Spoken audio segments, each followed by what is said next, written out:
everybody. This is Harry Caruso of Car Wash Advisory here with Kyle Doyle, founder of Ignite Wash. And we are very excited today to have Kyle on the show to discuss car wash sales operations and everything that goes into it.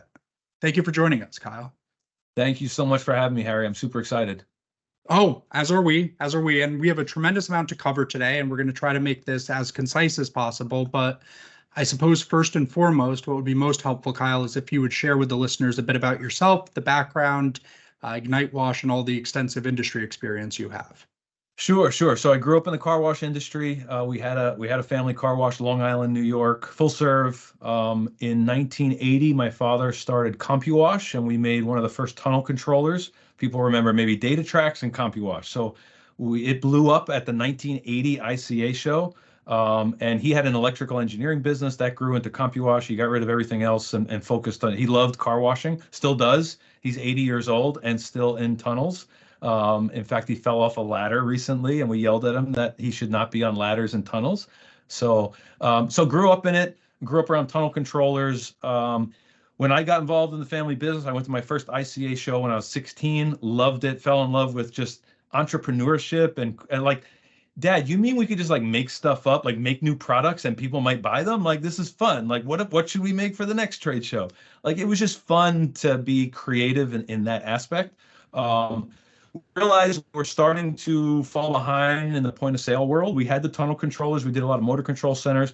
So I created the first software as a service, cloud-based point of sale. At the time, there was, if you had DRB or ICS at the time, you had to kind of dial into your computer remotely to get reports and things like that. So we came up with this cloud-based point of sale software, and then I sold that to Paul Fazio at Sonny's in 2008 into 2009. I did some marketing consulting for a couple of years. Started Car Wash TV, which was fun. We sold advertising for it. It was video content for car wash owners and operators. Fell in love with video through that. Got hired to do some bigger Fortune 500 kind of stuff, which was really fun. Traveled the world, and we shot projects in China and Tokyo and Europe and the desert. The coolest one was a 66 radio telescope array in the Atacama Desert in Chile at 16,000 feet. And we had this like global CEO come out there, super fun. But so I looked with great memories, but I really did miss car wash. I missed the scale of like building product in car wash. I missed like how tangible it was, product was. And I this maybe sound weird, but like every time I'd get my car wash, like the smell of the tunnel, like it just brings you back to like childhood, And so I really wanted to come back. I started talking to a friend, Mike Schulman at Russell Speeders. He wound up making me an offer. This was the start of COVID. I start working for Mike and Russell Speeders. I was the VP of marketing and customer experience. That they sold to New Mountain Capital. They become Summit Wash Holdings, and I kind of transitioned out this past early summer, late spring. That's a lot of experience in the space. And where are we now, Kyle? What's going on? So one of the things we realized is that there were all these groups trying to build kind of in-house, homegrown salesperson management tools. And I saw a big opportunity to address the need that seemed kind of invisible. Like everybody, so we go back, we had all this labor back in the day. And then gates and pay stations come out, and then membership, and it's like, oh, this is great. Labor is the worst. Let's get rid of all these people. We don't need them anymore. We'll just sell at the pay station. And it sounded great, but I think the pendulum swung too far in that direction. And I think everybody else realized that too, because everybody started putting salespeople out by the pay station. I call them like kiosk hangers. But there were no systems designed for those people. And so now you have just this lack of transparency into what's being said, how many cars are we actually, presenting to, who are my best salespeople, who are my worst, how do I train them, how do I get them to be better? And there are great consultants in our industry that will do that, but it's very difficult to implement that at scale and also over time. The results of that, and I was a consultant and I could speak from experience that you get frustrated because over time, it's very hard to implement these things long term. And so I really saw an opportunity to build a system designed for salespeople and for sales operations. And so kind of convinced my friend Craig Vella to be my partner. He's brilliant. He's an amazing developer, and he was actually able to take kind of some of the ideas that I came to the table with, and then he added even more. And so we built this super exciting product that is a car wash salesperson platform, and it really touches on sales operations in general. So those are the broad strokes. There's a lot here, and it's tremendously exciting. In terms of the market, any specific wash types that this applies to? So Any types yeah, of owners? it's really about increasing membership. So it's selling members. So it's Express Exterior. Now, member count we look at as a proxy for impact. The real impact is dollars and cents. It's monthly recurring revenue. MRR is something that we really look at.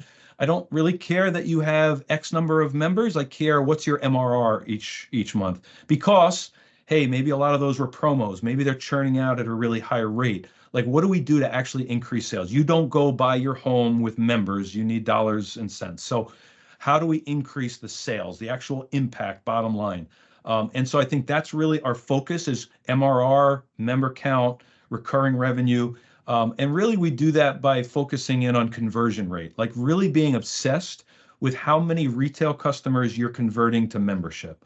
And we look at, even in conservative numbers, a 1% lift in net conversion rate equals about $95,000 in gross revenue over time. Now, you're not going to see that. That cohort is going to be there for 4 or 5 years. You know, those members are going to, some of them are going to be around. So I'm not saying you see that overnight, but what we see is a tremendous impact in 12, 24, 36 months when you are focused on sales today. And I think some of the best groups in the industry that are sales focused organizations, they get that. I just think they had to build all of this stuff internally to figure this out on their own. Whereas I feel like we should be able to offer a platform that they can build their own internal stuff on top of to amplify, their customer experience and their operations. That makes sense, Kyle. And for the audience listening, I had the pleasure of meeting Kyle a couple weeks ago, and I became very excited for what Ignite Wash is offering, because the pain point being addressed here is something that we experience very frequently at Car Wash Advisory when owners come to us, which is the question of, and I believe, and Kyle, I'm curious to get your thoughts on this, the pain point I see Ignite Wash solving is, how do I get my sales up? And it's very tangible. It's very, with your current customer base, your current cars you're washing, your current demographic, how do I get the numbers with the dollar signs in front of them higher? Yeah. So what we hear a lot is people looking for all-star salespeople. And traditionally, there's a lot of them out there, and that's great. But our core insight is that it's the performance is coming not from all-star salespeople, it's coming from an all-star sales system, right? So that sounds kind of salesy, but what it means is that the important thing is to present to every single car, to keep the foot on the gas. You win on cloudy days, not sunny days. Like sunny days, yeah, everybody's going to sell. But the problem is that we're all churning members, right? They're churning every day. That's just the nature of our business, unfortunately, is that we have extremely high churn rates. So if you're not selling on the cloudy days, you may not realize it, but if you look deep, and our software reports on how many you're losing each day, but if you look deep, you might have lost 15, 20 today. If you didn't sell 15 to 20 today to get back to net zero at least, now you're moving backwards. And we see that with a lot of operations is, I plateaued, I hit this number and I can't get past it. And a lot of times it's just because there's not a system to shine a light on two big things. Do I have a salesperson there or a CSA there for all the cars? And then when they are there, are they actually presenting to everybody? Because the problem, I love pay stations. I love the ability to, hey, you can go to lunch. I don't need to fill it in. Like, it's still okay if somebody's not there. But the problem is that it enables the salesperson or the CSA to kind of take a step back and just let the customer press the buttons. And now I'm paying for a CSA or a salesperson, but I don't know how many cars each day they're presenting to. And so that's really, and maybe it makes sense to just explain the kind of the physicality of our solution. So it's not a POS. It works with other POS, and it could be a pay station. It could be a POS terminal. And we do a tablet. It's just a tablet in an industrial case. And then we do these little mini slideshows. So we do a branded slideshow for each customer, and it's going to walk, and we have our own ideas about scripts and the right presentation. But honestly, like there's multiple ways to skin a cat, and so there's different methodologies, and so we work with what the style of the brand is and so on. But anyway, it's a few slides.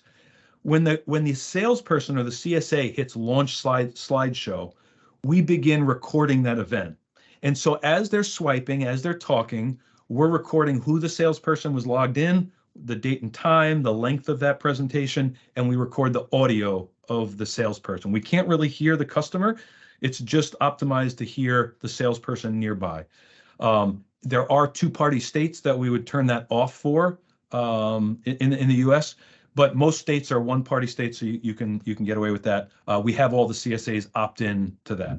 Okay, so now we're recording the session. Through a POS integration, we can see how many transactions there are and what happened. And so now what we do is we link that sales session data of the slideshow, we link it with the actual POS transaction in that particular lane that they're in. And so now we've got some powerful stuff. We know what was pitched and what happened. So now in between cars, when the CSA is looking at their tablet, they don't see the slideshow, they see their dashboard. And in near real time, they see what their conversion rate is for today. They see what their dollar per car is for today. They see what their customer engagement is for the day. Are you engaging all the customers that you see? They see a leaderboard of all the other salespeople in their company and at other locations, what they're doing today. They can look at everybody else's conversion rate over the last 7 days and the last 30 days. So now there's a very social aspect for that CSA to see their performance right in front of them on the dashboard and to compare themselves to everybody else. And we find that once you get a tipping point of like 5, 6, 7 users in that system, different CSAs, it really amplifies that kind of social aspect or maybe a loss aversion of, I don't want to be on the bottom. Like when I get into this role, I got to perform because like I don't want John over here to give me a hard time, or I want to show, Pete that I sold as many as he did. What we realized then, kind of accidentally, but this is gamification. And then I started reading about gamification, and you realize that it's just about intrinsic motivations. It's about constant feedback loops.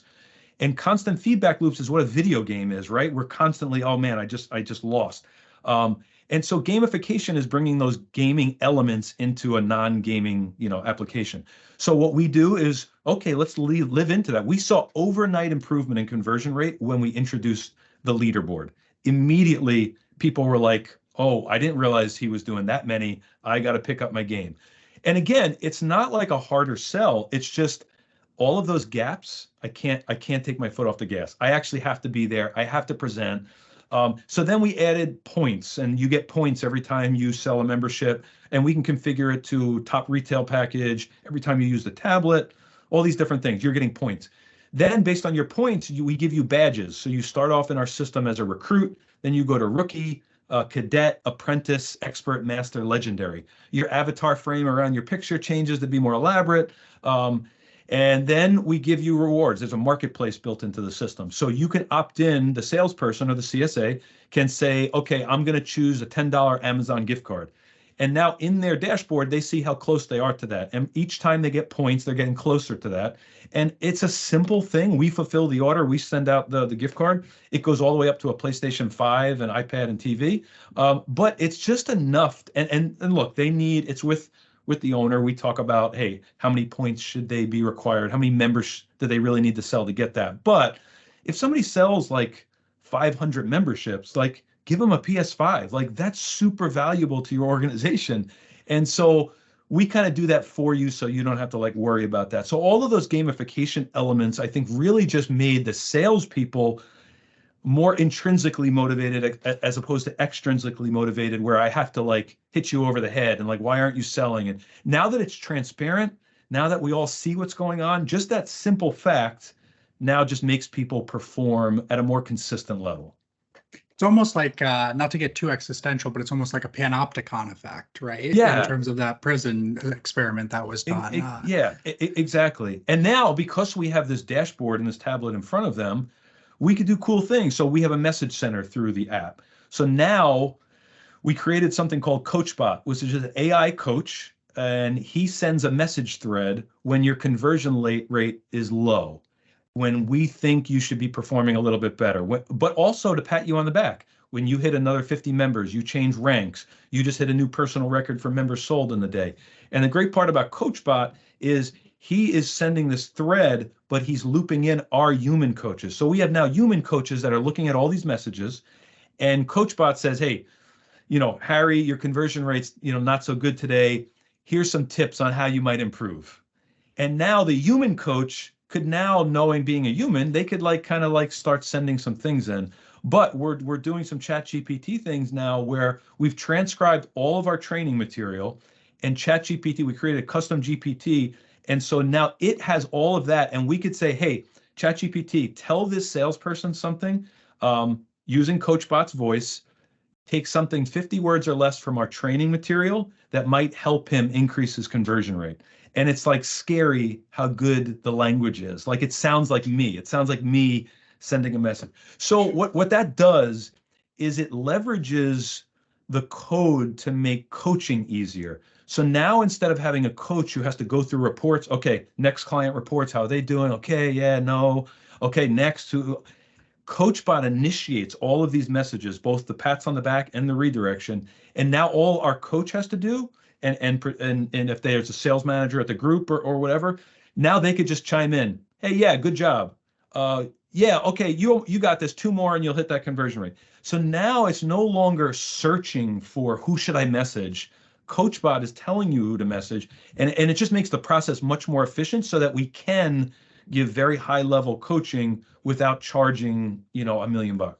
Sure, Kyle. And that makes complete sense. So I think one of the things from a more technical basis that's so exciting is the fact that you're using cutting edge tech throughout the stack of what you're offering. But could you maybe talk a bit for the listeners about, despite the cutting edge tech being used throughout, what about the ease of use and adoption? Yeah, this can't be complicated. It has to be something. So and I'll speak look, I don't want to be overly salesy, right? So it's for somebody who wants to build a sales system, it has to be simple enough where, so a lot of groups we talk to rotate the CSA into the role. There's not, some people have dedicated salespeople who are hopefully they're all-stars, but a lot of them rotate in their top 3 or 4 people, and maybe they do 2 hours at a time or an hour at a time or something like that.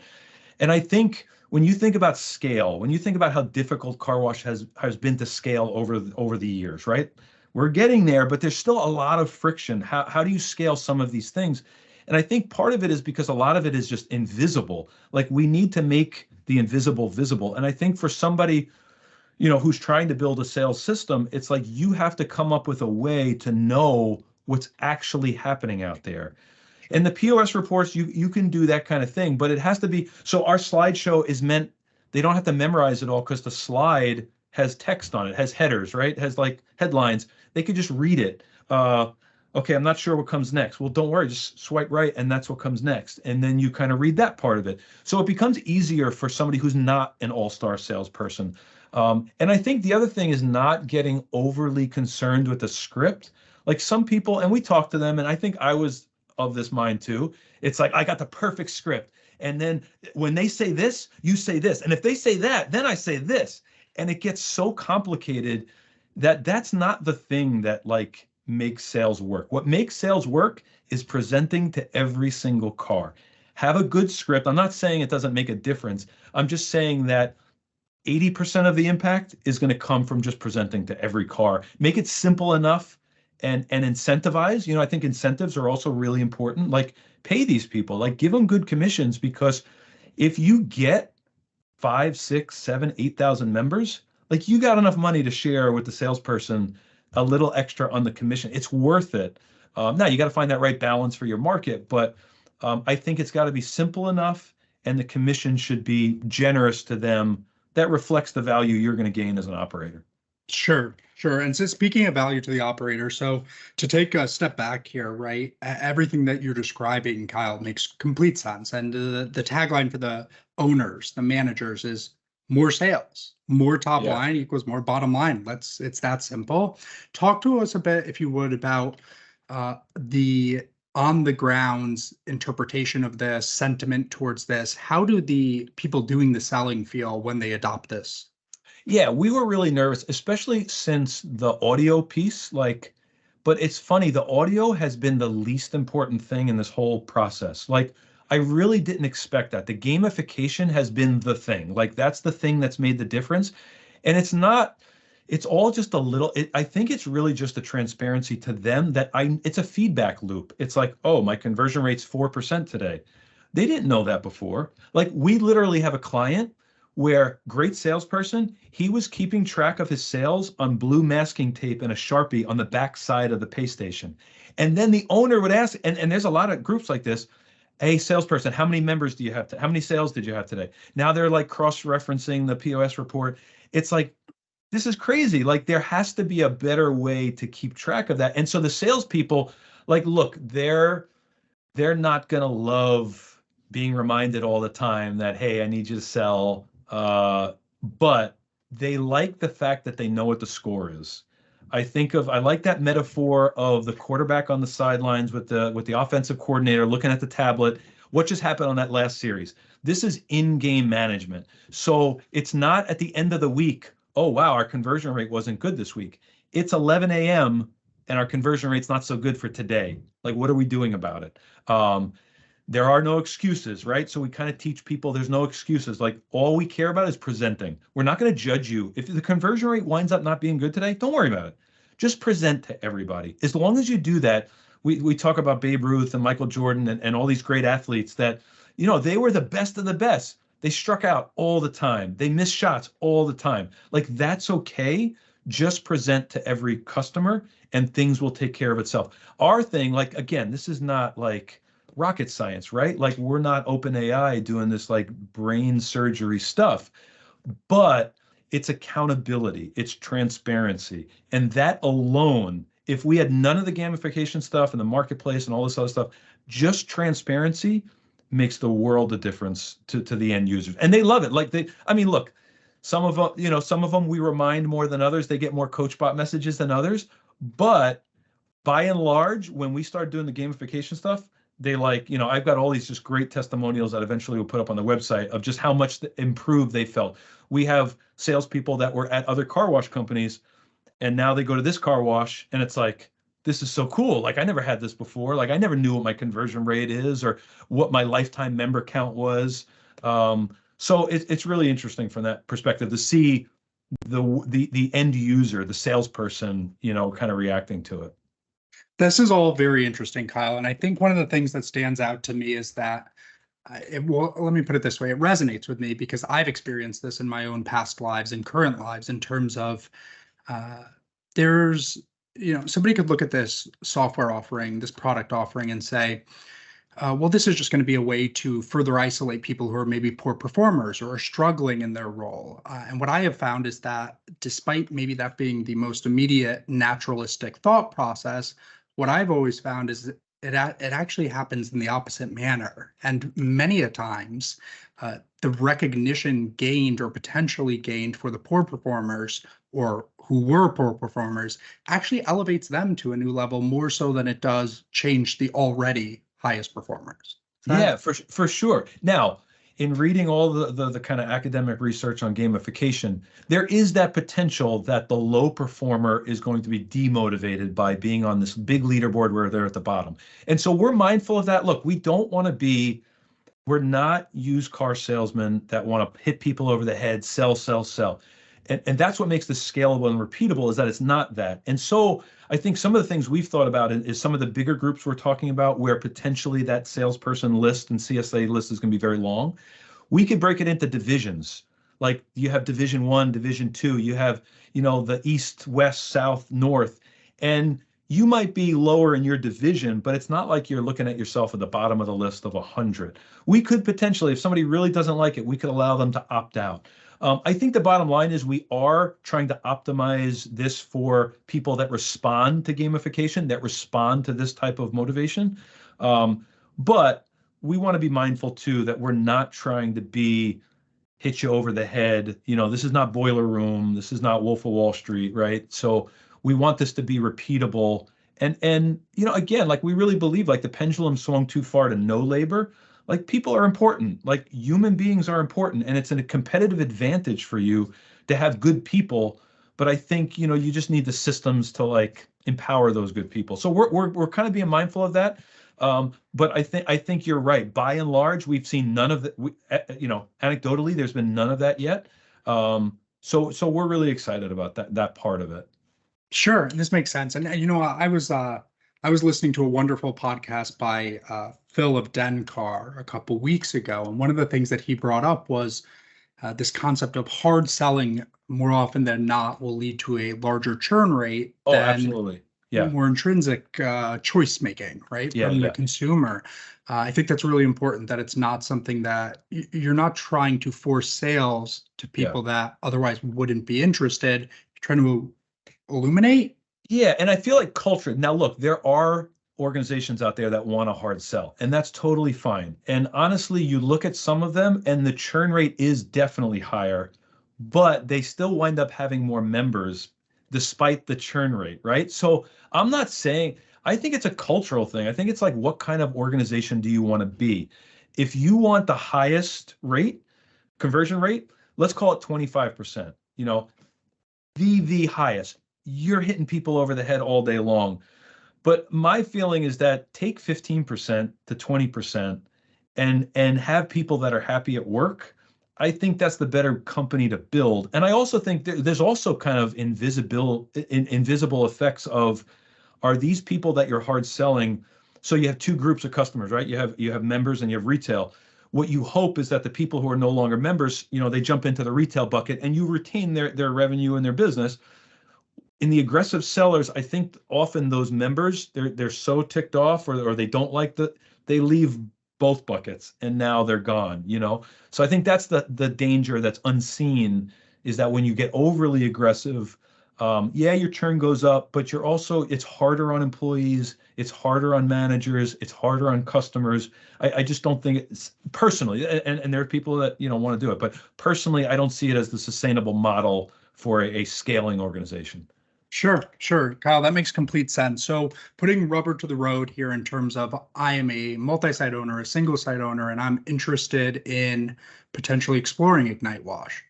Does it matter what sort of POS I'm using? Does it matter what sort of tunnel controller I'm using? No, Does any so of this? yeah, it's only the POS that we care about, and we have different tactics for kind of integrating with all of them. And so yeah, it really even some obscure ones that we're kind of starting to work with a little bit.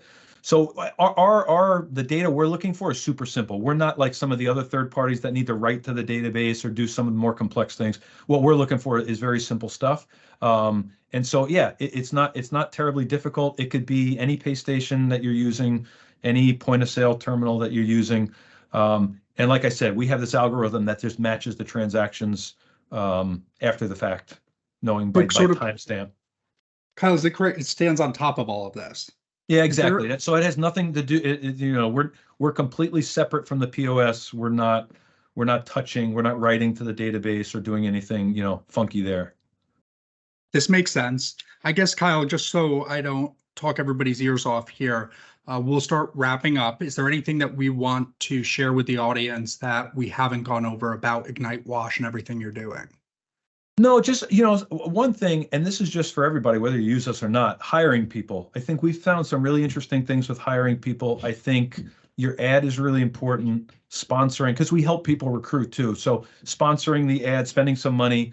And there are these great new tools that do one-way videos. So you send it to the applicant and you say, hey, your next step, click here to conduct a one-way interview whenever you want. And we're going to ask you 3 questions. We ask them the 3 questions. And for us, it's an audition video. How well do they communicate? How do they speak? Do they seem trustworthy? What's the vibe you get? Because that's the vibe the customer is going to get. That just simple tool alone has made recruiting like much, much better. So I would recommend anybody looking for people. I think especially sales. I don't know if it applies to every role that we hire, but it's been a really great find. So that'd be a good tip for anybody looking to hire people. Sure. And does Ignite do anything with hiring? Yeah, so we'll help recruit. So it's I think a relatively small fee. We'll do a round of hiring for you, and we'll bring in, salespeople as needed. We really want, so the philosophy here is we want this to be a system, not a tool. A tool is like a point, right? It's like, here's the tool, have fun, see you later. It's like, hey, sales is a problem that we need to all solve together. So let's look at the whole thing. Let's not look at just one piece of it. Let's get you the right people. Let's train them. Let's give them a tablet and some scripts and a slideshow, and then let's track it so that we can talk. We try to talk to each every 2 weeks to our clients. Let's talk about what we're seeing and what's happening. And I think that overall system, that's the important piece. Like, it's not any one point. That system becomes greater than the sum of its parts. An ecosystem, so to speak. Yeah, For those, a right? sales needs to be the tip of the spear. Like, that is the most important thing. And it drives me crazy. And I'll shut up after this. So many operators, I did this myself. You've probably done this too, Harry. You walk across the street from the car wash, right? And you watch it. You look at it. You look at the building. You look at the signs. You see all the people. You see the vacuum hoses wiggling in the air. And you look around. You see all this traffic. You're like, man, this is a good traffic road. And you see all these people passing. And it's like, I want more people to try my car wash. Like, what? We need more people. And then you see this woman. She puts her blinker on. She's like, okay, here comes one. She's pulling in. And it's like, as operators, we put millions of dollars into this site. And when the customer comes to give us their money, please take my money, we say, yeah, go press some buttons over there, lady. Go talk to that person. I think they're trained. Like, I spent 20 minutes with them like 3 months ago. Like, it's so invisible, but it's such an important moment. Like, we call it the moment of sale. Like, point of sale is the geography, the hardware. The moment of sale is that moment in time when their customer is ready to hand you money. And you want to have a design system to maximize, give them the best value. And that's the thing with membership, right? Like, customers love it. Like, they like being members. And so, but they need to be educated. They need to be explained what it is. So I just picture that being across the street, all of that work, but in that moment of sale, we just need to put some resources into that moment. That makes sense to me, and I think it'll resonate with a lot of the audience. I think it's something that is so very, to your terminology, invisible, but also just generally intangible. If you're not measuring it, it's certainly very hard to try to go upon improving it. Yeah. So, Kyle, if anybody wants to contact you, what would be the best way for them to contact you about Ignite Wash? You can go to our website, which is ignitewash.com, or you can email me, Kyle, Kyle, at ignitewash.com. And for all the listeners, what we'll be sure to do is we'll include links and all of that information in the description or whatever the commiserate is. And everybody who's listening, we can't thank you enough. This has been Harry Caruso of Car Wash Advisory and Kyle Doyle of Ignite Wash. And we thank you very much for listening and look forward to doing more of these soon. Thank you, Harry.